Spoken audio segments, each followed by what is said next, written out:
Hello friends, try to watch this video till end, then only you will be able to understand what I am trying to deliver. Now friends, coming to my question. Friends, हमारे पास एक question है oblique collision का। Oblique collision का oblique collision क्या होता है? Friends, अगर दो ऑब्जेक्ट हैं वो एक लीनियर डायरेक्शन में कोलाइड करें तो इसको बोलते हैं head on collision. Head on collision. और फ्रेंड्स, अगर दो ऑब्जेक्ट किसी एंगल पे कोलाइड करें तो उसको बोलते हैं ऑब्लिक कोलिजन, जैसा कि आप यहाँ पर देख रहे हैं, है ना फ्रेंड्स।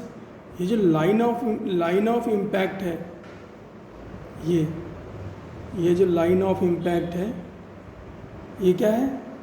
ये अब वर्टिकल नहीं है, कुछ इंक्लाइंड है, ऑब्लिक है। इसीलिए इसको क्या बोलते हैं फ्रेंड्स? ये लाइन ऑफ इम्पैक्ट बोलते हैं इसको इसीलिए फ्रेंड्स इसको बोलते हैं ऑब्लिक कोलिजन।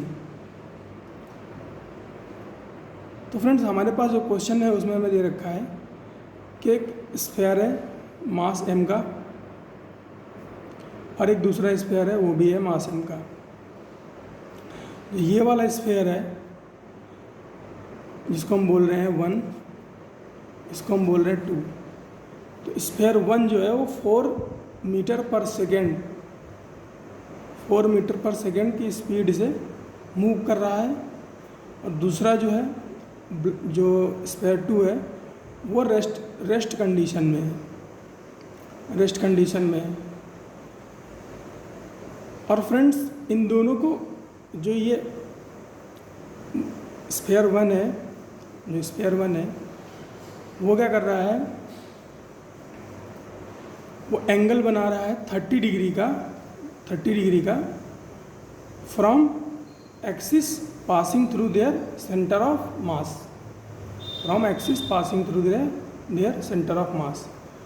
तो फ्रेंड्स, हमसे कह रहा है if the collision is perfectly elastic.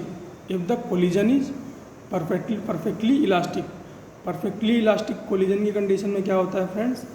Coefficient of restitution ई की वैल्यू क्या होती है? 1 होती है। तो फ्रेंड्स, हमसे कह रहा है परफेक्टली इलास्टिक कोलिजन की कंडीशन में हमें क्या बताना है?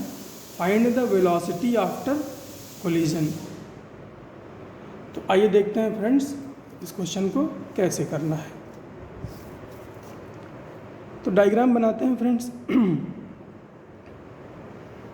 डायग्राम बनाते हैं। इसको हम बोल रहे हैं फ्रेंड्स लाइन ऑफ इम्पैक्ट। इसको हम बोल रहे हैं लाइन ऑफ इम्पैक्ट, दोनों के सेंटर ऑफ मास से पास होती हुई जा रही है। All right friends. तो जो स्फीयर 1 है वो लाइन ऑफ इम्पैक्ट से कितना एंगल बना रहा है? 30 डिग्री। जिसकी वेलोसिटी है वो 30 डिग्री एंगल बना रही है लाइन ऑफ इम्पैक्ट से। और जो स्फीयर 2 है वो रेस्ट में है। All right friends. तो अगर हम इसकी जो ये स्फीयर 1 है उसकी वेलोसिटी के कंपोनेंट लें तो एक लाइन ऑफ इम्पैक्ट के अलोंग आएगा कितना? ये 30 डिग्री है तो इसका 4 मीटर पर सेकंड इधर जा रहा है, तो कितना इसके अलोंग कितना आएगा? 4 cos 30। और लाइन ऑफ इम्पैक्ट के परपेंडिकुलर कितना जाएगा?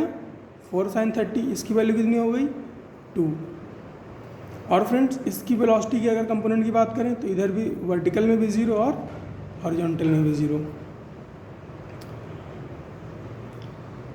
तो और ये तो हो गई फ्रेंड्स इनिशियल वेलोसिटी। इसको हम क्या बोलेंगे? इसको हम बोलेंगे u1 और इसको हम क्या बोलेंगे? u2। फ्रेंड्स, एक चीज़ जो मैं बता दूं कि ये जो वर्टिकल वेलोसिटी कंपोनेंट है ये कोलिजन के बाद भी चेंज नहीं होगा। क्यों नहीं चेंज होगा उसके बारे में बात करेंगे बाद में। पहले बात करते हैं ये हो गई बिफोर कोलिजन की कंडीशन। और बात करें अगर आफ्टर कोलिजन की, तो उसमें हम क्या करते हैं, मान लेते हैं कुछ वेलोसिटी होगी v1 और v2, और दोनों ही हमने डायरेक्शन क्या ली है, ये फॉरवर्ड डायरेक्शन में ही ली है, velocity along line of impact. तो फ्रेंड्स वेलोसिटी में जो भी चेंज हो रहा है वो होगा अलोंग लाइन ऑफ इम्पैक्ट। तो फ्रेंड्स अगर हम conservation of momentum along line of impact लगाएं तो क्या होगा, m इंटू 4 cos 30, ये m into 4 cos 30 plus m1 v1 m1 u1 plus m2 u2। तो u1 तो हो गया, ये u2 0 है, equal to m1 v1 plus m2 v2, mm बराबर है इसीलिए वो mm लिख दिया। तो यहाँ से हमारे पास क्या आया, mm कैंसिल आउट हो जाएगा। तो यहाँ पे हमारे पास क्या आ जाएगा, v1 plus v2 equal to 2√3, ये 4 इंटू √3/2 हो जाएगा, कैंसिल आउट हो जाएगा, तो ये बचेगा 2√3। एक इक्वेशन मिल गई। दूसरा हमारे पास कोएफिशिएंट ऑफ रेस्टिट्यूशन भी है, कोएफिशिएंट ऑफ रेस्टिट्यूशन क्या होता है, E equal to v2 minus v1 divide by u1 minus u2।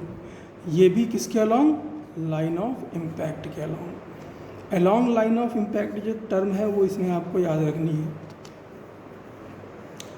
Alright friends, values put करते हैं।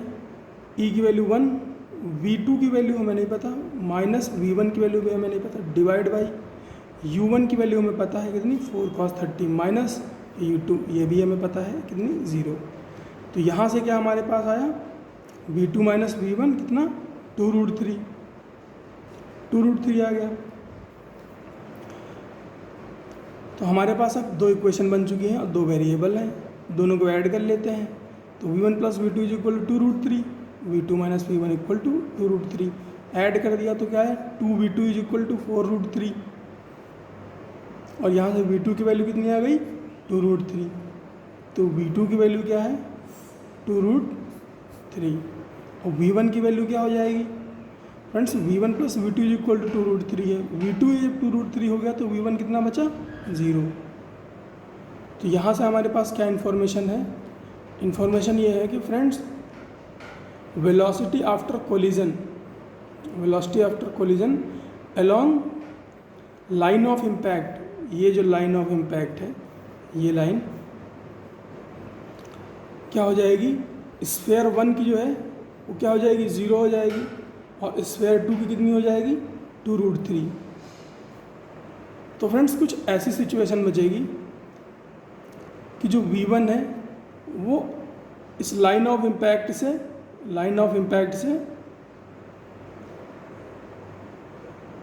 ये 90 डिग्री, लाइन ऑफ इम्पैक्ट से 90 डिग्री पर जाएगा, किस डायरेक्शन में, लाइन ऑफ इम्पैक्ट के परपेंडिकुलर डायरेक्शन में 2 मीटर पर सेकंड से भागेगा।